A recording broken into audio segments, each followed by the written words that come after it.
નમસ્કાર. પૂજા દરમિયાન નાળિયેરનું ખરાબ નીકળવું શું આપે છે સંકેત?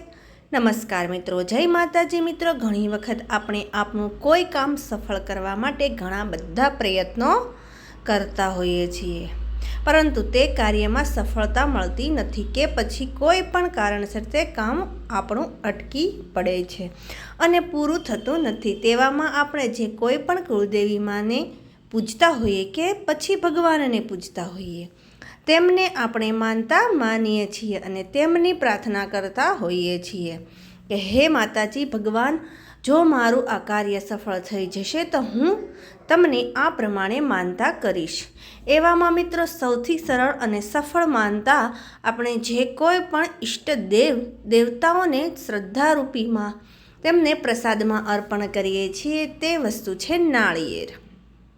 જો મિત્રો, આપણને જ્યારે માતાજી ઉપર કે ઈષ્ટ દેવતા ઉપર પછી કુળદેવી ઉપર સાચી શ્રદ્ધાથી વિશ્વાસ હોય ત્યારે તે કાર્ય આપણું પૂરું થઈ જાય છે, અથવા તો તમારું તે કામ સફળ થાય છે. આ પછી તમે જે ઈષ્ટ દેવી દેવતાને પ્રસાદરૂપી નાળિયેર એટલે કે શ્રીફળ ચડાવો છો, એવા સમયે મિત્રો, જ્યારે તમે આ નાળિયેર માતાજીને કે ભગવાનને વધેરવા માટે લઈ જાઓ છો ત્યારે તે નાળિયેર ખરાબ જ નીકળે છે અથવા તો સારું નીકળે છે. તો મિત્રો, આ નાળિયેર ખરાબ નીકળવાનો સંકેત શું છે અને સારું નીકળતો તો તેનો અર્થ શું છે?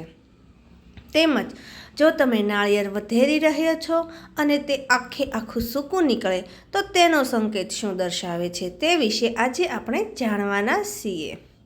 મિત્રો, વિડીયોમાં આગળ વધતા પહેલાં આપ સૌ નમ્ર વિનંતી છે કે જો તમે ઈચ્છો છો કે માતા લક્ષ્મીની કૃપા તમારા ઉપર બની રહે તો કમેન્ટ બોક્સમાં જય માતા લક્ષ્મી ચોક્કસથી લખી દેજો અને ચેનલ પર નવા હો તો ચેનલને સબસ્ક્રાઈબ કરી વિડીયોને લાઇક શેર સાથે તમે કયા શહેરમાંથી આ વિડીયો જોઈ રહ્યા છો તેનું નામ પણ ચોક્કસ જણાવજો. મિત્રો, આપણા હિન્દુ ધર્મમાં કોઈ પણ શુભ કાર્યની શરૂઆત વખતે નાળિયેર વધેરવાનો રિવાજ છે અને તે નાળિયેર ઉપયોગ સૌથી વધારે પૂજા માટે કરવામાં આવે છે.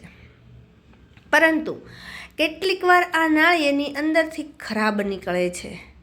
ત્યારે આવી સ્થિતિમાં કેટલાક લોકો માને છે કે ખરાબ નાળિયેર કોઈ અપ્રિય ઘટના બનવાનો સંકેત આપે છે, જે જીવનમાં અવારનવાર સંકટોનો સંકેત છે. તેમને સનાતન ધર્મ પૂજાપાઠ સિવાય શુભ માંગલિક કાર્યોમાં પણ નાળિયેરનો ઉપયોગ ખૂબ જ કરવામાં આવે છે.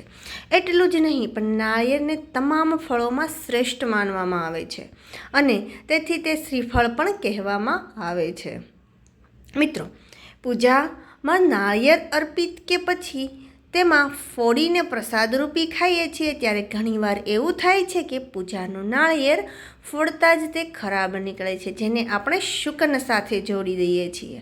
પરંતુ મિત્રો, જો પૂજામાં ચડાવેલું નાળિયેર અંદરથી ખરાબ નીકળે તો એનો અર્થ એ છે કે તમારી પૂજા સફળ થઈ છે અને તમારા કુળદેવીમાં કે પછી કોઈ ઈષ્ટદેવ દેવતાઓ માનો છો તેમને તમારા દ્વારા ધરાવવામાં આવનાર પ્રસાદ સ્વીકાર્યો છે અને આ એક અત્યંત શુભ સંકેત છે. મિત્રો, આપણા વડીલો કહે છે કે પહેલાંના જમાનામાં પૂજા દરમિયાન બલિ ચડાવવામાં આવતી હતી, એટલા માટે આ બલિની પ્રથા તોડવા માટે નાળિયેર વધેરવાનો રિવાજ શરૂ કર્યો અને ત્યારથી આ પરંપરા ચાલી પણ આવે છે.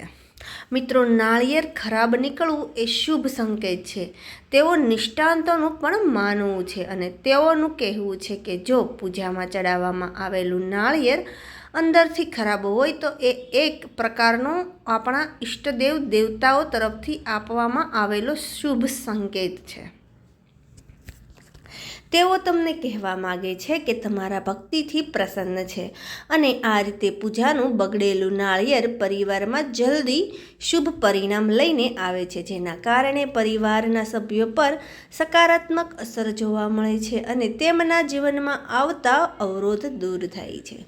તેમજ મિત્રો, વડીલોના મતે આ બધી પ્રથા એક અમાનવી પરંપરા હતી જેમાં પ્રાણીઓની બલિ ચડાવવામાં આવતી હતી. ત્યારે તેમની જગ્યાએ ભગવાનને પ્રસન્ન કરવા માટે આ નાળિયેર વધેરવાની પરંપરા શરૂ કરવામાં આવી છે.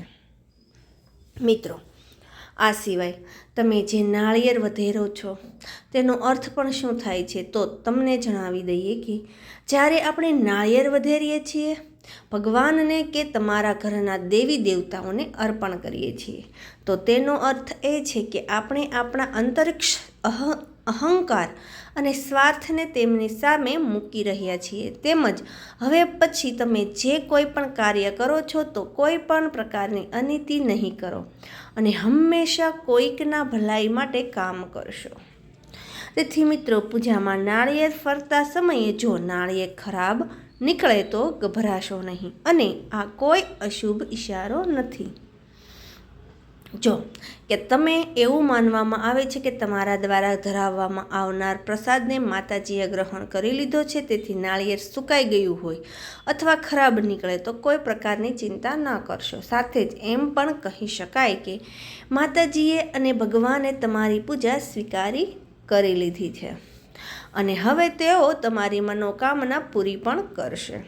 તેમજ મિત્રો, તમારા દ્વારા ચડાવવામાં આવેલું નાળિયેર વધારતાની સમયે સાફ અને સારું નીકળે તો આ પ્રસાદને તમે તમામ લોકોને વેચો, કારણ કે આ પ્રસાદ તમે જેટલા લોકોને વેચશો તેટલું પુણ્ય ફળ તમને જ મળશે. મિત્રો, ધ્યાન રાખો કે આ પ્રસાદને તો ગંદા હાથે અડશો નહીં, ન તો ગંદા હાથે તેને ગ્રહણ કરો, તેનાથી દેવી દેવતા નારાજ થઈ જાય. અને જો પ્રસાદ સંપૂર્ણ રીતે ખતમ ન થાય તો તેને સ્વચ્છ સ્થાન પર સાફ પાત્રમાં સન્માન સાથે રાખો અને ગમે ત્યાં પ્રસાદની ગંદી જગ્યા કે ગંદા વાસણમાં ક્યારેય ન રાખો. મિત્રો, જો ભૂલથી આ પ્રસાદ જમીન પર પડી જાય તો તેને પક્ષી કે ચકલીને આપી દો. મિત્રો, માતાજી કે તમારા કુળદેવી માને કે પછી ભગવાન તેને નાળિયેર ધરાવો છો ત્યારે જો તમારું નાળિયેર સારું નીકળે તો કોઈ સમસ્યા નથી. તમે તેને કાપીને તેને લોકોમાં પ્રસાદી રૂપે વેચી શકો છો, જેનાથી ભગવાન ખુશ થાય છે અને તેમની કૃપા દ્રષ્ટિ અને આશીર્વાદ પણ આપણને પ્રાપ્ત થાય છે. તેમજ અનેકવાર પૂજામાં ચડાવવામાં આવેલું નાળિયેર ફોડતાની અંદર જ સૂકું નીકળે છે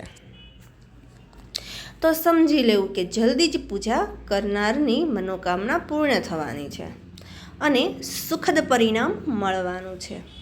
મિત્રો, આપણા હિન્દુ શાસ્ત્રોમાં નાળિયેર તે શ્રીફળ કહેવામાં આવ્યું છે, કારણ કે તેમાં માતા લક્ષ્મીનો વાસ માનવામાં આવે છે અને ધન અથવા સ્ત્રીની દેવી લક્ષ્મીની પૂજામાં વિશેષ રૂપે નાળિયેર જ અર્પિત કરવામાં આવે છે.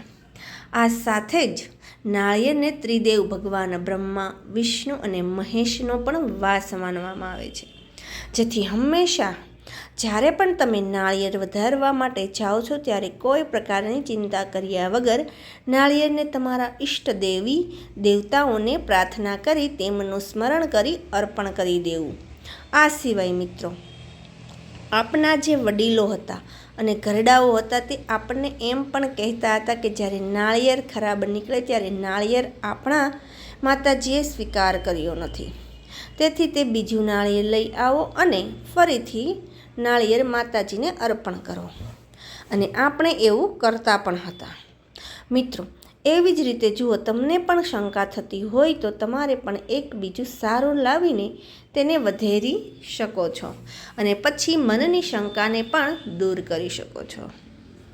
તેમજ મિત્રો, ઘણી વખત તમે એવું પણ જોયું હશે કે તમે જે નાળિયેરને વધેરો છો તે ઊભું ફાટી જાય છે અને આવું ભાગ્ય બનતું હોય છે.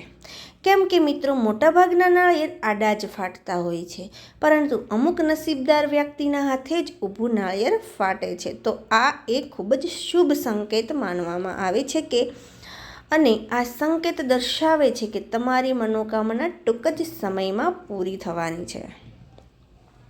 તમારી જે ચિંતાઓ છે, મુશ્કેલીઓ છે, સંકટો છે, વિઘ્નો છે અને તે જ પરિસ્થિતિમાંથી ગુજરી રહ્યા છો તે હવે અંત આવવાનો છે. મિત્રો, આ બધા જ સંકેતો એમ દર્શાવે છે કે તમારા ઈષ્ટ દેવ દેવતાઓ અને માતાજી તમારા પર ખૂબ જ પ્રસન્ન અને તેઓ તમારી ભક્તિથી પણ પ્રસન્ન છે અને તમારી પ્રાર્થના સાંભળી રહ્યા છે. મિત્રો, જે પણ કાર્ય તે સાચા મનથી, સાચી નીતિ અને તમારા ઈષ્ટદેવ દેવતાઓનું નામ લઈને જ કરો, ત્યારે તમારું અહીં નહીં થાય અને તમે પણ ક્યારેય કોઈ અહિત કરશો નહીં. તો મિત્રો, આ હતી નાળિયેરના સંકેતો વિશેની માહિતી. આશા રાખીએ છીએ કે આજનો વિડીયો તમને પસંદ આવ્યો હશે. મિત્રો, આજનો આ વિડીયો પસંદ આવ્યો હોય તો ચેનલને સબસ્ક્રાઈબ કરીને વિડીયોને લાઈક તેમજ વધુમાં વધુ શેર કરજો અને કમેન્ટ બોક્સમાં તમારા કુળદેવીમાનું નામ અવશ્ય જણાવજો. ફરી મળીશું એક નવા વિડીયો સાથે. ત્યાં સુધી આપ સૌને જય માતાજી, જય કુળદેવીમાં. હર હર મહાદેવ. રાધે રાધે.